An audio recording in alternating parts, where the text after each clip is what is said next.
लहानपणापासून नेहमी वाटायचं की बाबा काहीच करीत नाहीत.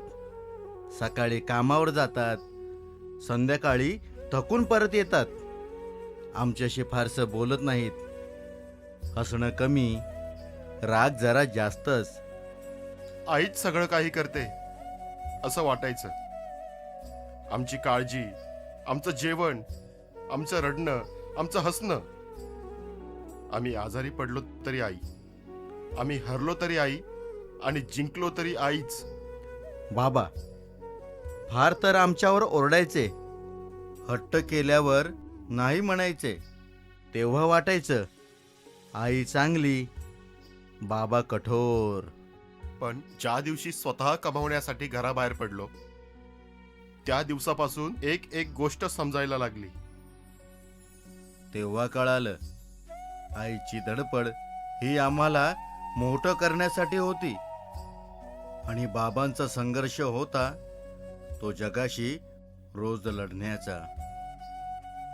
आई आमचं आयुष्य घडवत होती आणि बाबा आमच्यासाठी स्वतःचं आयुष्य बाजूला ठेवत होते.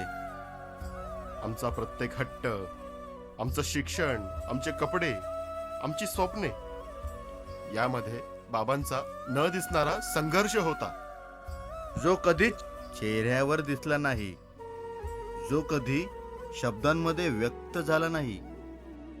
तो फक्त जबाबदारी बनून खांद्यावर वाहत राहिला, अखंडितपणे, न थकता.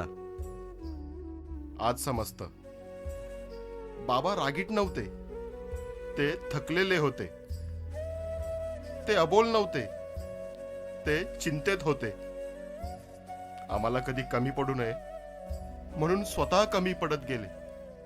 काही नाती ही उशिरा कळतात, पण तेव्हा वेळ निघून गेलेली असते आणि पस्तावण्याशिवाय दुसरा पर्याय उरलेला नसतो.